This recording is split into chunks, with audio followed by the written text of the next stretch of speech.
Welcome in the Bobby Carpenter Show, and our guy Steele, he's going to be joining us. But you know what? We always love to catch up with our guy, Mr. Bill Bender, William Bender, traveling around. Bill, how was the weekend for you? I mean, I know that we're getting ready to wind down some of the winter sports, and so I had like my son's final swim meet before their big championship stuff. Both my youngest and oldest. We've got like one more week of Coba basketball games here. I mean, do we get some tune-ups in before the tournament? Yeah, you and I both know Coba very well, so I had one more weekend around the loop and then getting ready for the Coba tournament the next couple weeks. It's a fun event, you know. You get to coach the girls team. Then we took our sixth grade girls team to the Ohio State women's basketball game last night, Sunday night, and as a coach, you tell them, hey, watch a little bit of the game, watch how they move. And at one point I looked up and they were doing that, to be fair. But then at another point, as soon as Brutus showed up, they all ran down there so they could get a selfie, my daughter included. So it was a lot of fun watching them have fun at the game. And man, Ohio State women played great against Nebraska. There's no question. They did. Did a great job with that. So that was a big win, obviously, for the women's team. Get it done. My son, on Sunday night was kind of disappointed. Like Monday night, Sunday night were always like football nights. Like, hey, what's the games on? And I'm like, well, there aren't anybody. We got the Super Bowl coming up here on Sunday, and then it's a long drought for a while. So, and my third grader really likes it because we let him stay up till like 9 o'clock, give him like an extra half hour or so. So I think that's mostly what he's a fan of with it. But yeah, we've got like this last final week. It's the last gasp, and then until the long drought. But this is normally, Bill, National Signing Day week. Amazing kind of how we're trying to reinvent this calendar in college football. Ryan Day had a press conference last week to really talk kind of about portal stuff and coaching hirings as opposed to, the senior class that you're going to be bringing in from high schools. Yeah, the calendar's obviously changed big time. And you get into this point, and there's not too many high school recruits that aren't signed right now. So with the recruiting classes being what they are, Ohio State obviously did well. One of the things that stands out to me, Bobby, is that the SEC, the Big Ten, USC, Ohio State, you had Notre Dame in the top 5, Oregon right there.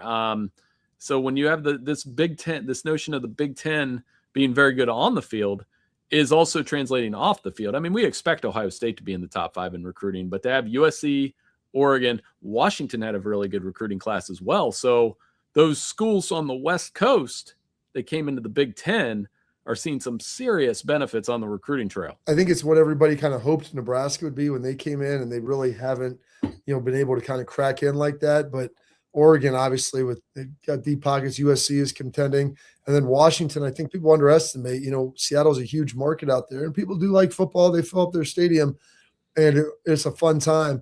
So it's great to see the Big Ten making these big pushes.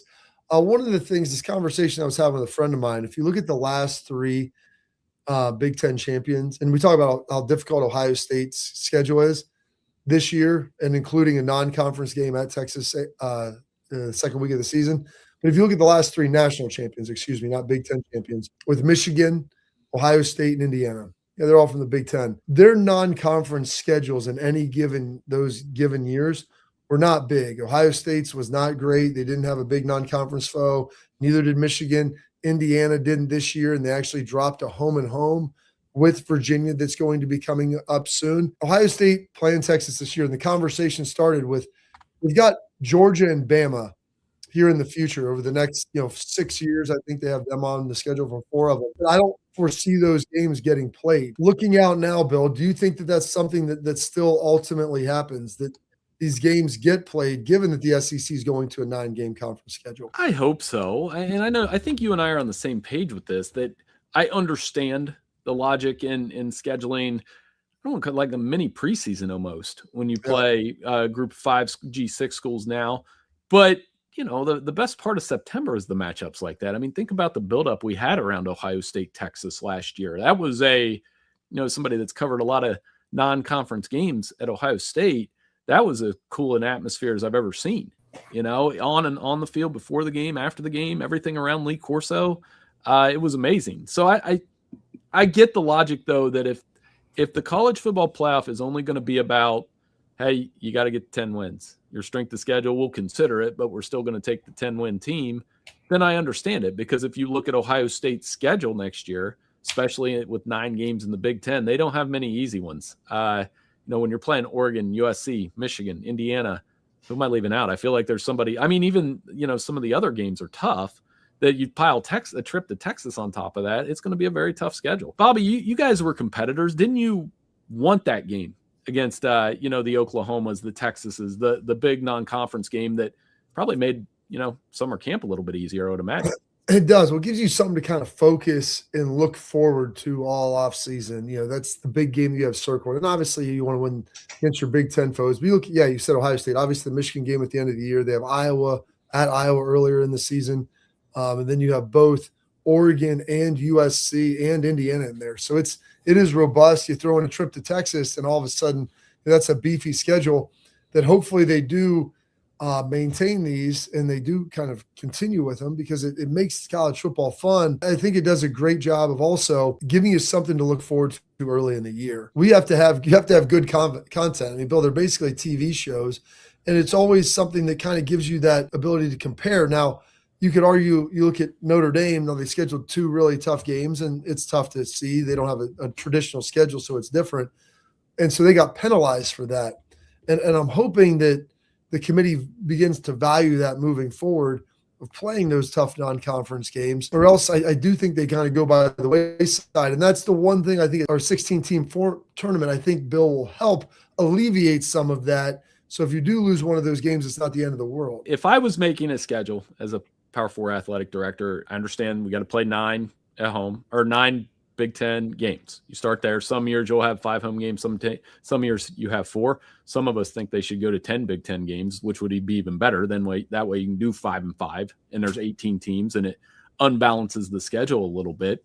But in the current format, you play 9, then you play 2 Group G6 schools. I like Ohio State's relationship with the MAC. I think that those games actually help the MAC schools. I know the scores aren't always close, but it generates a little excitement there. And then you play one Power 4 opponent, play somebody from another conference so we can have those matchups. I remember a couple of weeks ago, I was texting back and forth about the NC State-Ohio State game 20-some years ago with Phillip Rivers. We remember those non-conference games because you don't get to see those matchups enough. It's amazing you brought up that Phillip Rivers conversation. Yeah. And, he's got kids now playing in high school and they're going to be heading to college. And, yeah, that was a wild game, to say the least. But those are the ones, like you said, Bill, that usually have some sort of intrigue and fun. And whether it was NC State, we played Washington State when I was here, Texas Tech. We played Washington, obviously a game against Texas. There was a lot of memorable moments, and those were a lot of fun to be a part of and just outside of your traditional Big Ten scheduling. So hopefully they go to that 9+1 model. I know the SEC talked about it, and I'm hoping that the Big Ten kind of leans into that as well. And everybody kind of gets on the same page and they're able to move forward with that as well. So I want to take a quick break here. We're going to be back with more Bill Bender after this. I want to ask you about one of the legendary coaches who is not doing all that well, and I'm sure we'll be memorializing him soon, but want to just talk to Bill a little bit about that. But first, we got a message from our friends over at FanDuel. So you know how fast the NFL game days move. One big play, everything changes. That's why live betting on FanDuel. It's a game changer with FanDuel. You can bet in real time while the game unfolds. Score just flip, jump on a new spread or a live money line. Wide receivers heating up, bet the next touchdown score or total yards. Think that drive stalls in the red zone. Take a live field goal prop or fade the total. Live player props, team totals, drive results, updated spreads, next play markets. It's all there. It's fast. It's fun. And with FanDuel, your live bets move as quickly as the game does. So whether you're riding momentum or fading big plays and the hype, FanDuel puts you right in the middle of every moment. Visit FanDuel.com/bigplay to download the app and bet NFL live all season long. Must be 21 older and present in select states. For Kansas, in affiliation with Kansas Star Casino, 18 older and present in DC, Kentucky, or Wyoming. Gambling problem? Call 1-800-GAMBLER or visit rg-help.com. Call 1-888-789-777 or visit ccpg.org/chat in Connecticut or visit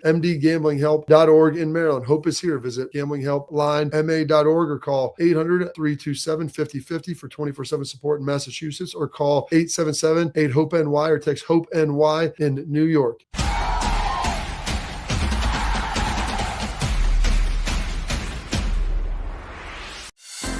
Every winning play starts somewhere. For you, it could be with us.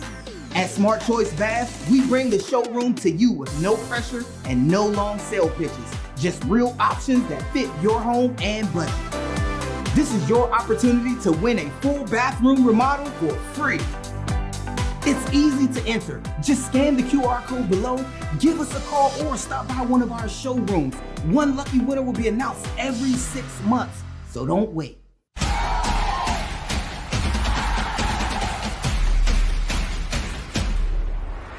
Welcome back into the Bobby Carpenter Show. We got our guy Steel Chambers here with us as well. And Bill, I don't know if you saw this, where Lou Holtz is not doing well. They said that he's been in hospice, and so I'm sure that within the next month or so that he will be leaving us. But he's a guy that's been such a big voice in college football. He's had such an impact both as a coach and then also as a commentator, and he was working at ESPN doing a great job there. Your thoughts on him, Bill, and like the impact that he ultimately had on the sport? As both commentator and coach, I think the commentator piece, which is what the younger generation knows Lou Holtz as, is the guy on Game Day Final with Mark May, as the unashamed Notre Dame backer, loyalist supporter, however you want to put it, and obviously not afraid to share his opinions. I think it overshadows Lou Holtz, the coach, which you and I both know very well from, he grew up, went to Kent State, East Liverpool, grew up there.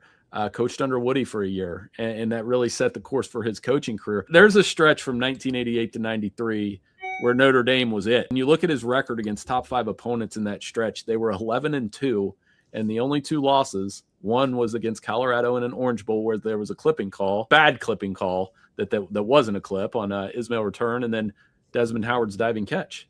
I mean, other than that, he would have been 13-0 in top 5 games for 6 years. It's an unbelievable run. And it's really the last time, I think he was the last time that Notre Dame was it. And then that kind of changed. And I say this all the time. The Midwest dominant program probably changed from Notre Dame to Ohio State when they played those 2 home and homes in the early 90s. Eddie George's run in one of them. Ohio State wins the other one. Lou Holtz leaves Notre Dame after that. And I would argue that Ohio State's been the predominant program in the Midwest ever since. Because before that, in the 80s, you would have to say it was Notre Dame then. I'm part of that younger generation who never really got the ability to see him coach over at Notre Dame. I just know him as the commentator, and sadly, I only know him as the guy that kind of trashed on Ohio State a little bit after him and Coach Day's little quabble, whatever you want to call it. But yeah, I mean, like after seeing this news, like kind of looking back and seeing like his coaching history, it really kind of opens your eyes to like exactly how big he was to the Notre Dame program as a coach. Because again, like I never got the ability to watch that. So it's cool seeing like what kind of guy he was outside of commentating and just how much he means to the Notre Dame program. The other things, Bill, and it's interesting that people always, and you're younger still, so you don't, you watched him, kind of bash on Ohio State and really go after Ryan Day. And I wouldn't say go after him, just talked about how Notre Dame was tougher. Mm-hmm. And I give Lou I give him a lot of grace on that. Because as you mentioned, Bill, when he was up there with Mark May, he was, obviously unabashedly a Notre Dame, fan. He coached there. He talked about his love for it. But also, he was a very big proponent of Ohio State steel for much of his time. Like, a lot of people don't know this. He coached under Woody at Ohio State. And so, like, he is an Ohio State guy. It's Notre Dame first, and then there's like a drop. But I think the next school that he was always a big supporter of, and Bill, you can probably talk to this, is like how much he loved the state of Ohio and really his time at Ohio State with Woody. Yeah, and when you grew up, like Steele might not know this, Bobby, you obviously do. We grew up in the same hometown, and I went to the Catholic school. So Notre Dame, like Lou Holtz is legend when you go to a Catholic school growing up. I went to a fundraiser 2 years ago, like a trivia contest night for the Catholic Church, and Lou Holtz did a guest message. He guest speaker, really strong into his convictions about coaching, about team building, about all those things. And like Bobby said, he did have an attachment to Ohio State with not only Woody Hayes, but listen to Urban Meyer talk about his time working with Lou Holtz. I mean, that influenced a lot of things that Urban Meyer did over the years. And there's no question. He looked at, I can't speak for Urban, but I'm pretty sure he looked at Lou as like a role model, having that relationship. And yeah, the commentator was a little over the top sometimes, but you can't say it wasn't entertaining because he knew how to poke at people.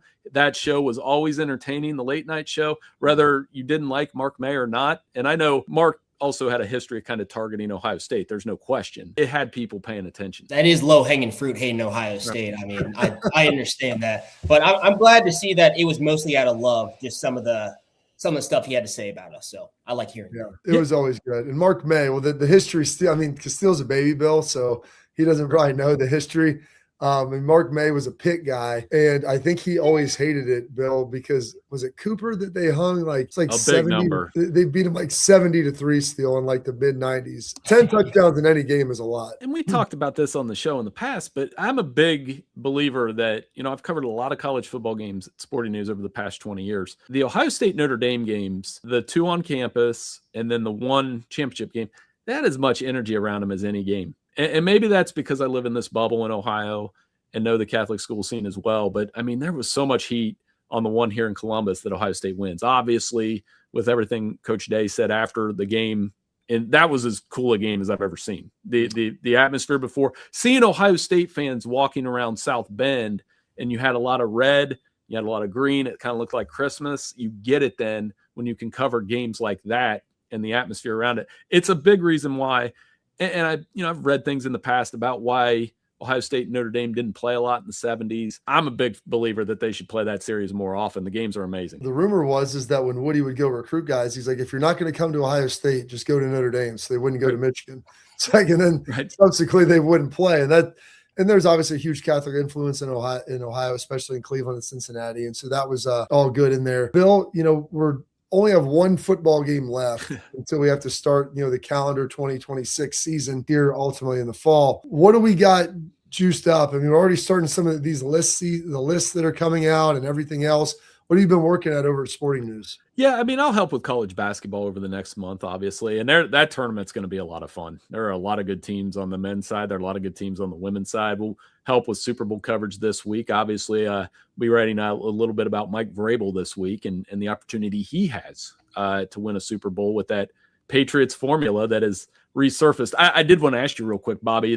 A lot of people seem to be picking Seattle and Darnold and this really good Seattle team. Doesn't it feel a little bit like New England and the Rams when the Rams had the greatest show on turf and we were kind of just dismissing them the whole way? And you could see this being, if it's a 21-17 type game, New England will have a chance to win.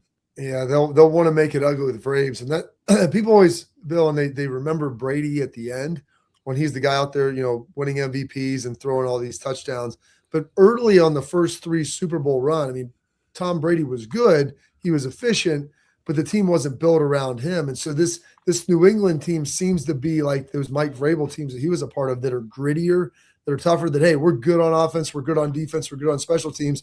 We make you beat us. We may not, be out there, with 500 total yards in a game and 17 sacks on the defensive side, but we just kind of win and we just kind of get it done. So I'm excited. Before we get you out of here, do you have like a prediction on the game of what you think it's going to look like? I put Seattle 24-20, but that scenario that you unfolded could absolutely happen. Jackson Smith-Njigba got Offensive Player of the Year at Sporting News last week, and we named him that. He's amazing. I think he's the one guy that Darnold has a really good connection with, and of the offensive playmakers in this game, if JSN has a huge game, haven't looked at the odds. Sorry, I've been busy doing all the basketball stuff, but he's not a bad pick for Super Bowl MVP. If you're looking at that, receivers get it sometimes. If he has like 9 catches for 110 yards and a couple touchdowns, he could be your MVP. I definitely could see that, Bill. I bet $100 on him for on Robinhood. There you go. So Steele's got it. MVP. There you go. That's a great bet, I think. I like it. He's plus 550 for Super Bowl MVP. So that's not bad odds. You're getting 1 to 5 basically. Like I 5 to 1. I don't hate it.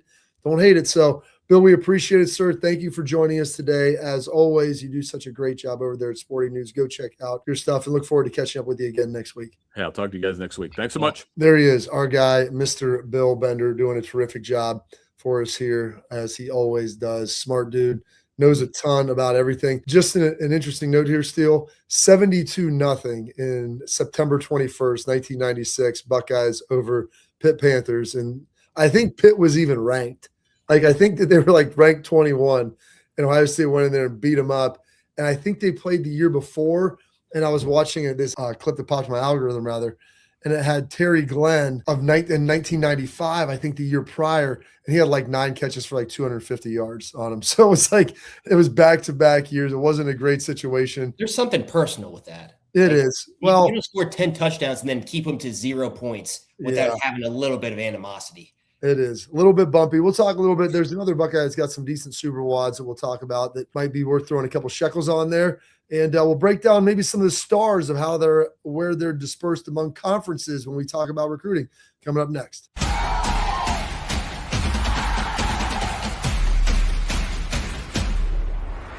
I'm Garage Beer, and this is Bobby Carpenter. Garage beer. Beer flavored beer. Beef with an F? Okay, my bad. It's crisp and cool, and it doesn't taste like I'm Bobby Carpenter. I drink in garages because my wife says I don't belong inside.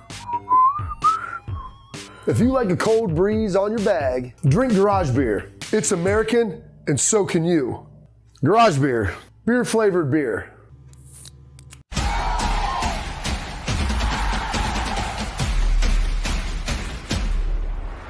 Welcome back into this program. And we were talking a little bit about Jackson Smith and Jig, but JSN, as they call him. He's plus 550 or basically 5.5 to 1. Super Bowl MVP. Trey Henderson, not a terrible bet in this because, Steele, like the type of pop he has. I mean, it only takes a play or two sometimes to be the Super Bowl MVP and having like a big one. We've watched him do this. I want to say he's one of 3 running backs that have multiple games with 250-yard plus touchdowns, like in NFL history, because it's crazy. Like everybody's so fast. You don't get those very often. Plus 12,500. So not like for him, if he can get 7 to 10 touches, like he's a home run hitter. I don't think it would be bad to throw 10, 20 bucks on him and see what can ultimately happen. Not at all. I mean, the dude's a blur. If you give him just an inch in the line of scrimmage and he finds it and he hits it, it's so hard to bring him down because he just comes with so much momentum, so much speed. You can't stop him once he gets going.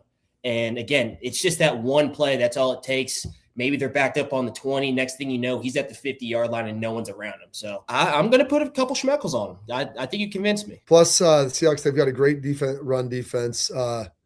It may have to be out of the backfield. And that's the thing. Like he's a prolific receiver. You just give him space. And as they always say on defense, space is the enemy. So I don't think that's a terrible bet. Like JSN plus 550, that's something you may want to put like 50 bucks on, but throw in a little flyer, like 10 bucks, 20 bucks on Trey. Like, gosh, I don't hate that at 12,500. So see what ultimately happens with that moving forward. But I do want to touch on this because Bill, we talked a little bit about this with some of the conferences and how well they finished in recruiting. We talked about some of the stars that the 5 stars that Ohio State landed. Well, let's look at the whole conference and see how ultimately healthy the conference is in the Big Ten. Maybe if the SEC's bouncing back a little bit, but my guy J-Book threw this up. Latest 5-star rankings broken down per conference. And for a long time still, especially when you were there, Big Ten would be second, probably possibly third. But you have the Big Ten with 13, SEC with 11, Notre Dame with themselves with 5, which is what Ohio State has, Big 12 with 2, ACC with 1. Are you surprised now? Like we've talked about this 3 years in a row, the Big Ten's won the national championship. And not that recruiting is a perfect indicator, and I don't necessarily put like all the credit in the world in the stars, but there is a story to be told with them that now the Big Ten is kind of overtaken the SEC in that regard. That's just the world we're in now. I mean, the SEC can't just pay players and like expect that no one else is going to be able to now because it's legal. So now the Big Ten, I mean, you got Mark Cuban over there at Indiana. He can throw a couple bucks at somebody. They're going to want to go over to Indiana. So now the playing field is now even. Everyone's able to pay their players, and I really think that's why you're seeing this. You're seeing more people go up north, even though it's cold. There's still some guys down south. Of course, everyone loves Notre Dame. Then the Big 12, ACC's got a couple, but it's just the fact that now it's legal to pay your players. Because, I mean, the SEC, they were getting away with it for decades. And now, I mean, everyone can do it. Yeah, and it's a big difference for that to happen because, like you said, nobody could do it. And now all of a sudden you're starting to see maybe some cracks in the armor. And, like, the recruiting is kind of the canary in the coal mine. Like, you start to see that shift. And also the portal is a big part of it now because guys bring players in the portal as much as you do, if maybe not more important than just purely high school recruiting. But still, like, that's kind of indicating, like, how much talent you're getting on the team. So 1 year, maybe not a huge deal, but you start seeing this stack.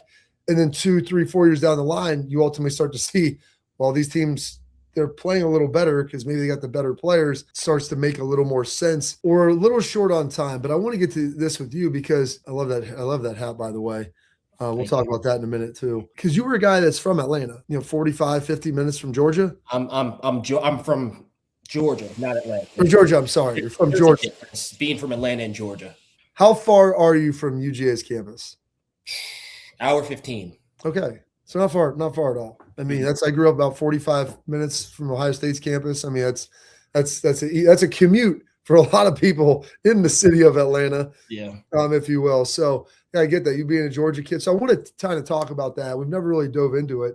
You coming up here and going to Ohio State when having a chance to go there, but we're long for a break. We're going to hit a quick one. I want to tell you first about our friends over at Export Mouthguards. Protect what matters most. Trusted by professional athletes, designed by NHL team dentists.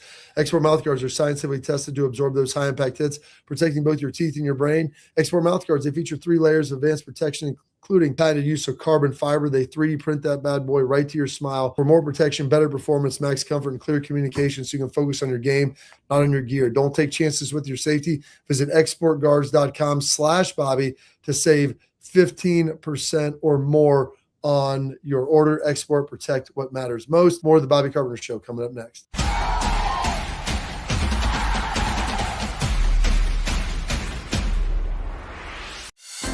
Every winning play starts somewhere. For you, it could be with us.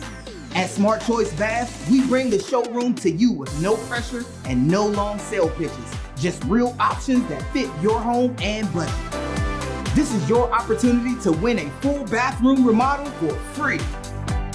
It's easy to enter. Just scan the QR code below, give us a call, or stop by one of our showrooms. One lucky winner will be announced every 6 months, so don't wait.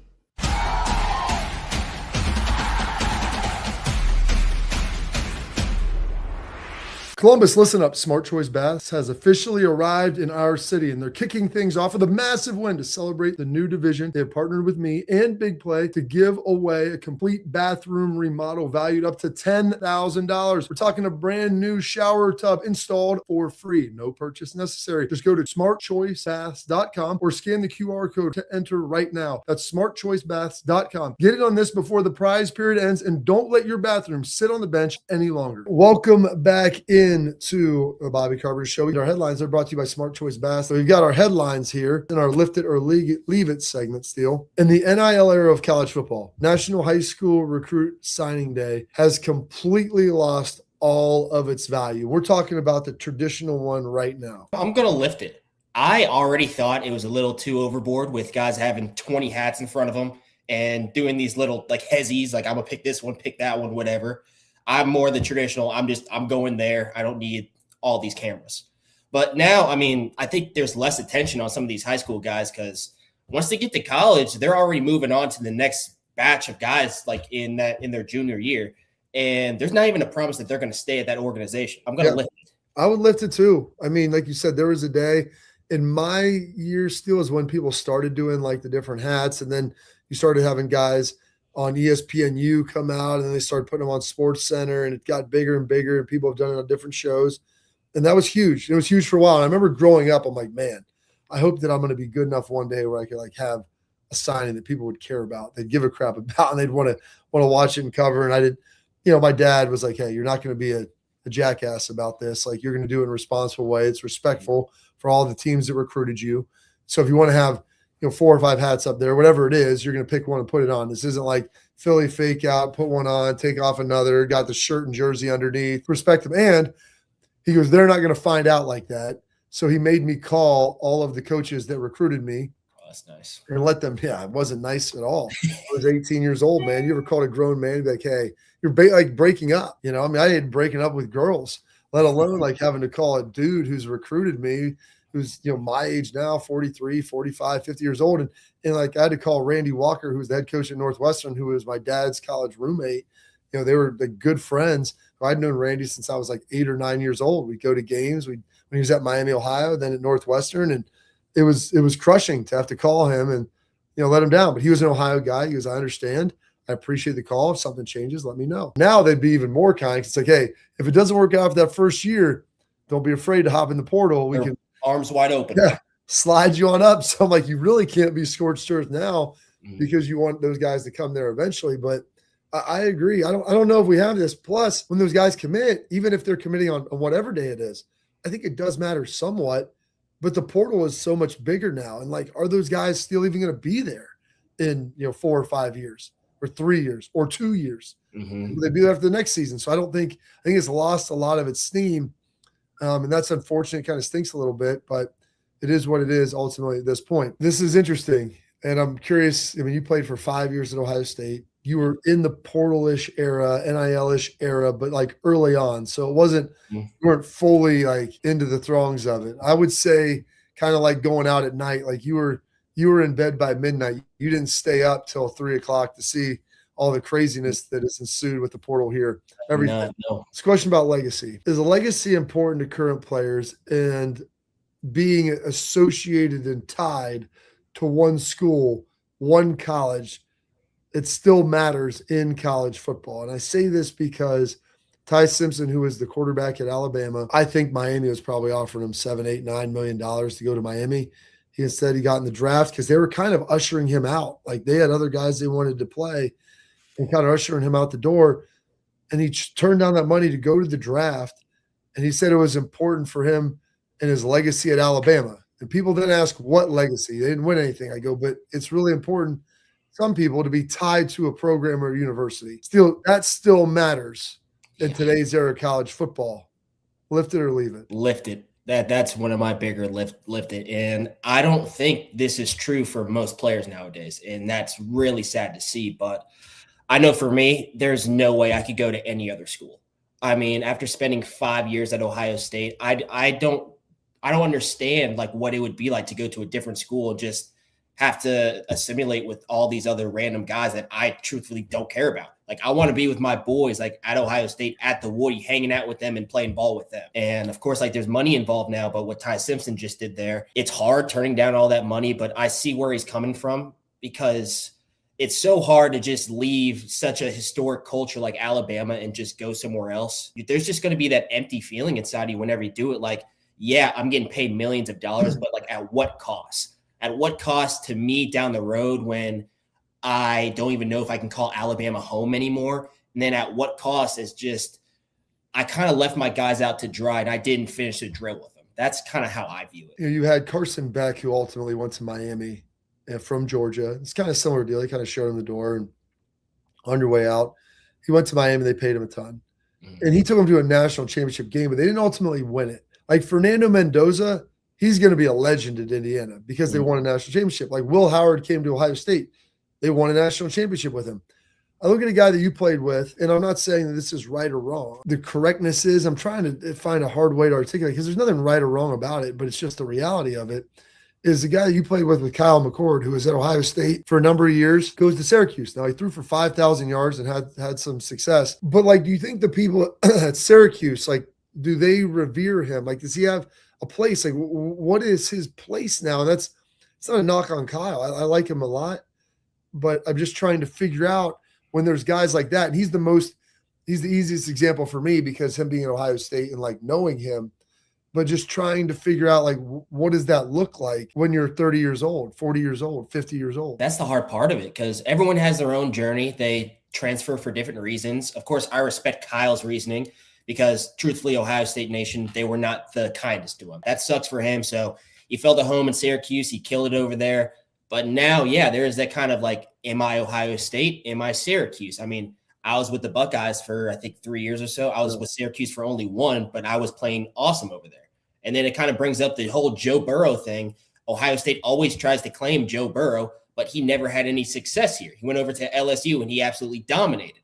So it's hard, because as a player, you kind of just want to have one place to call home. But if you need a different environment in order to thrive, like, I understand that. So it's just tough. Like, I look at some of those guys, especially if you replace 3 years, if you replace 1 or 2, and then you can go somewhere else and be there like 2 or 3 years. I think like that's how Schleiss, he transferred in. He was at the Ohio State for 3 years, like, and finished up. Like, that's kind of unique. But when you're up at a place still for really only 1 season, like, do you have a chance to kind of feel that? And that's not on an indictment on anybody, whatever school they go to. It's just trying to understand it all. And I don't know, man, it's a different era. Like you said, I don't know that I'm glad that maybe I wasn't a part of this era, and didn't have to turn down like big dollars and things to ultimately not go places. I would like to think still like you're young enough that you can still put yourself in the shoes 3 years prior. Mhm. For me, it's 20 years ago. And like, would I have said no to a school that offered me $1.5 million or $2 million? And if Ohio State was only offering me half of that, I'd like to think in my mind that I was like, hey, I'm going to come back. Like, this is important to me. But would I really, like it's hard. In my mind, I would love to say, yes, I will be back no matter what. But I just don't know, man. I just don't know. All right, we're going to take a quick break. Coming up now, we have our Tailgate Talk where we'll answer your questions and talk about some of your comments here with everything going on. So stay locked in here on the Bobby Carpenter Show.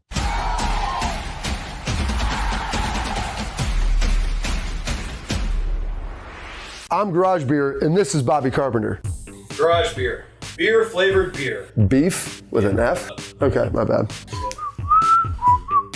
It's crisp and cool, and it doesn't taste like I'm Bobby Carpenter. I drink in garages because my wife says I don't belong inside. If you like a cold breeze on your bag, drink Garage Beer. It's American, and so can you. Garage Beer. Beer flavored beer.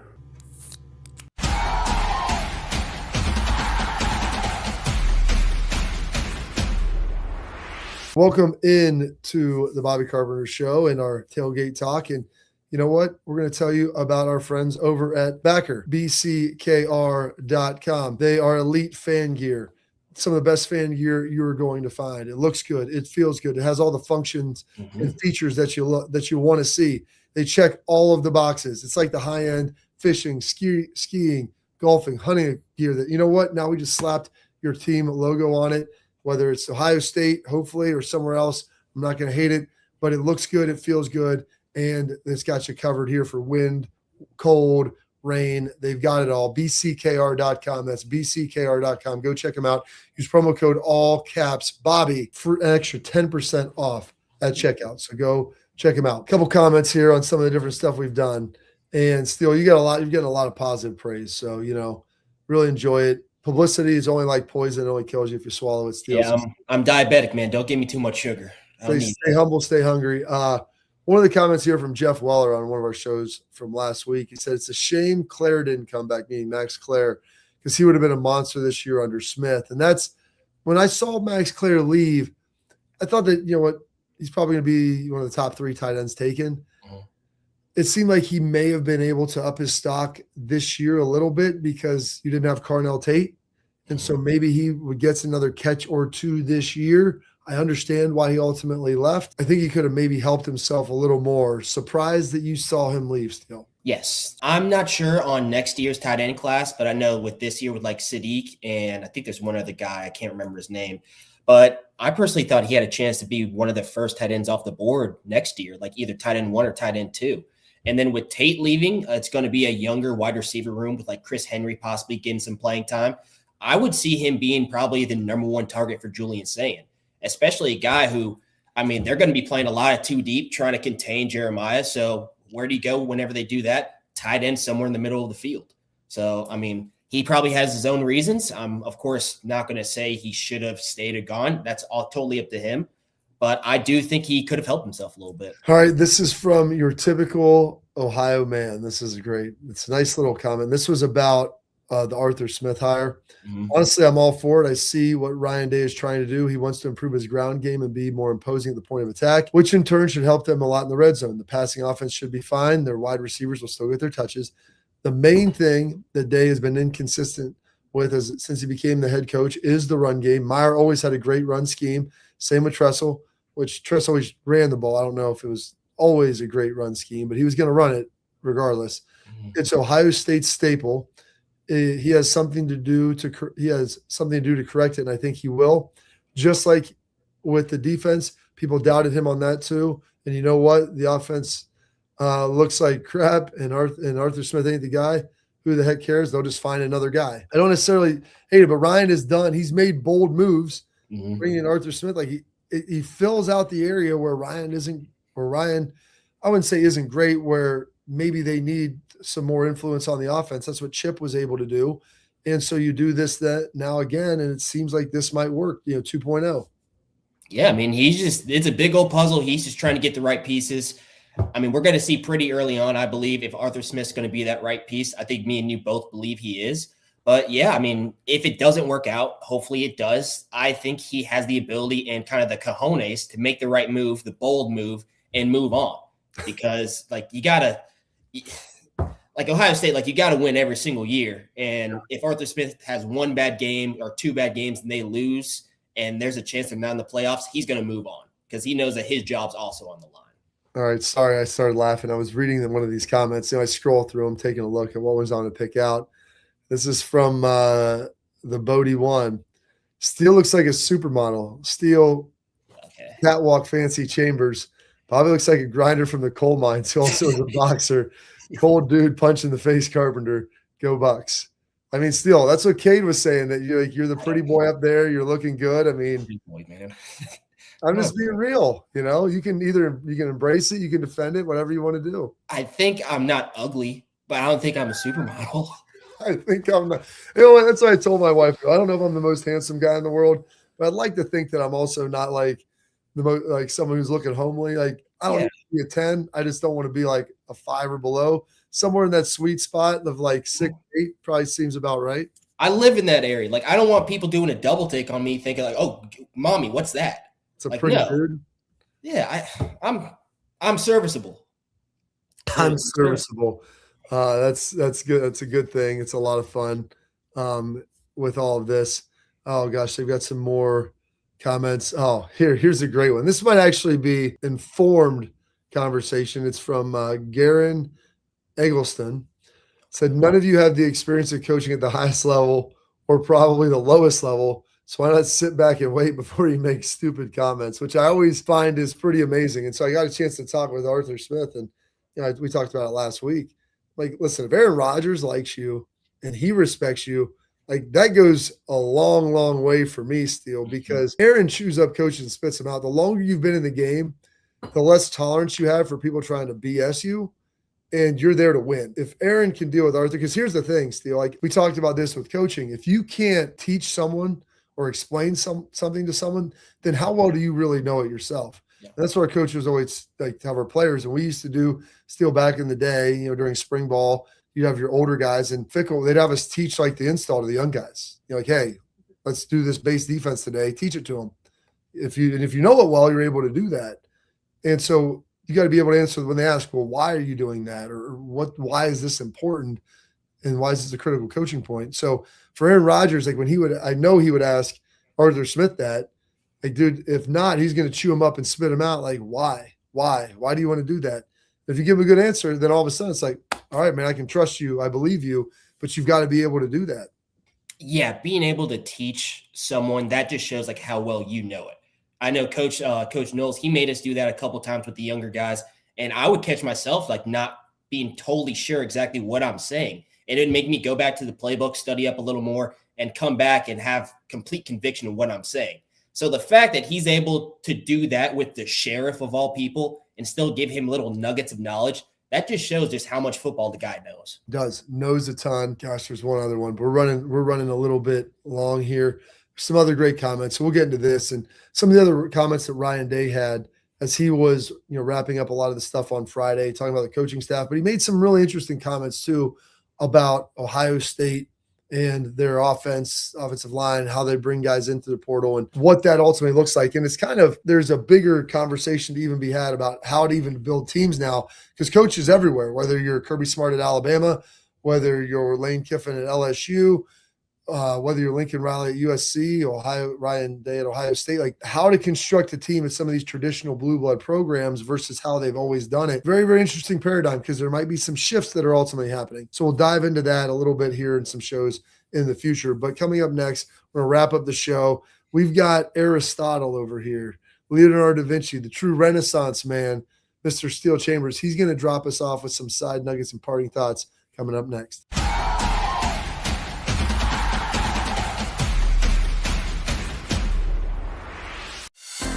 Every winning play starts somewhere. For you, it could be with us. At Smart Choice Baths, we bring the showroom to you with no pressure and no long sale pitches. Just real options that fit your home and budget. This is your opportunity to win a full bathroom remodel for free. It's easy to enter. Just scan the QR code below, give us a call, or stop by one of our showrooms. One lucky winner will be announced every 6 months, so don't wait.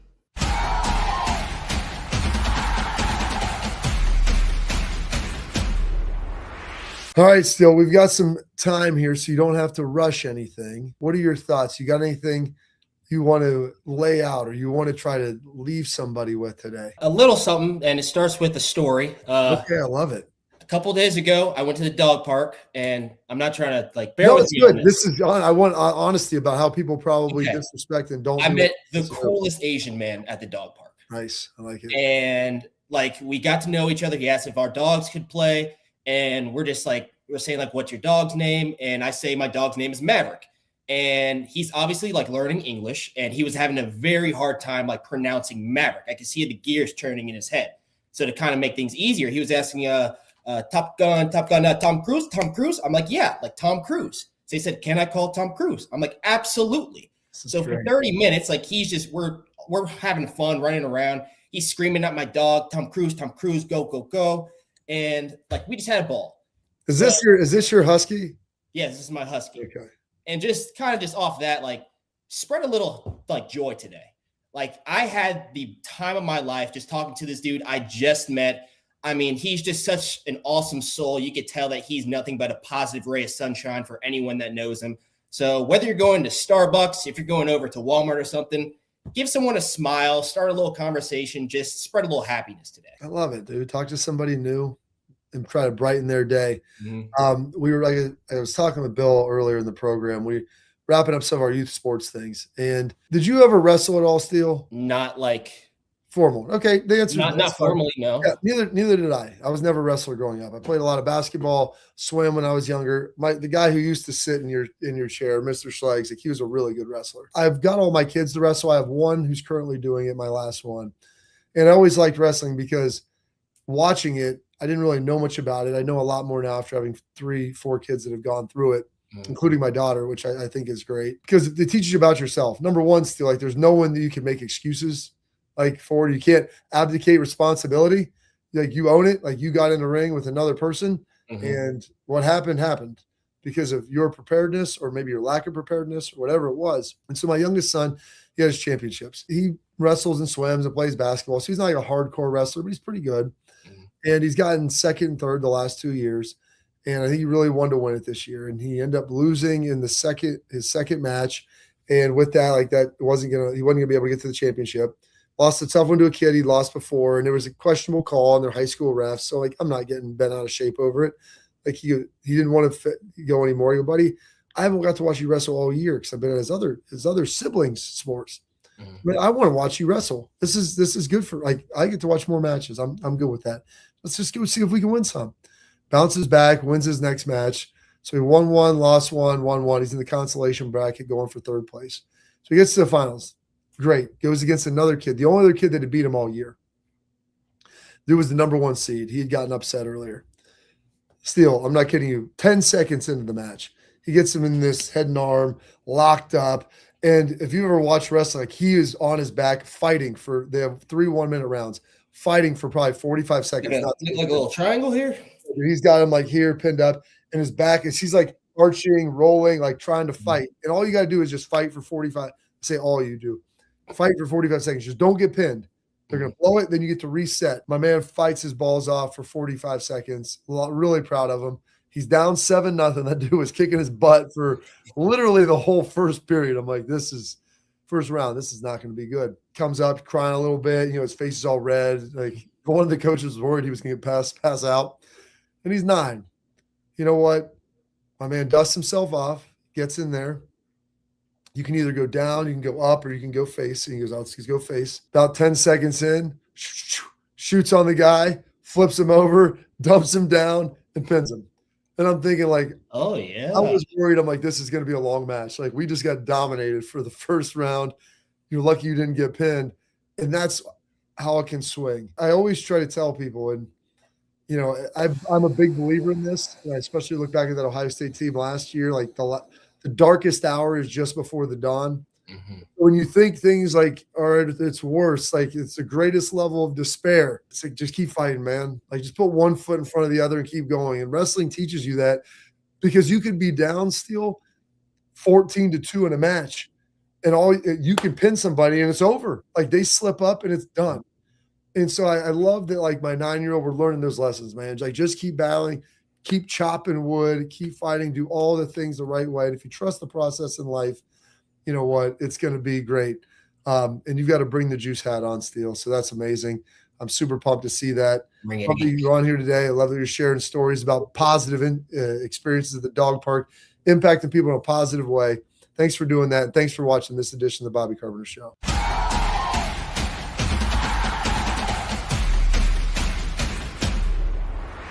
I'm Garage Beer, and this is Bobby Carpenter. Garage beer. Beer flavored beer. Beef with an F? Okay, my bad. It's crisp and cool, and it doesn't taste like I'm Bobby Carpenter. I drink in garages because my wife says I don't belong inside. If you like a cold breeze on your bag, drink Garage Beer. It's a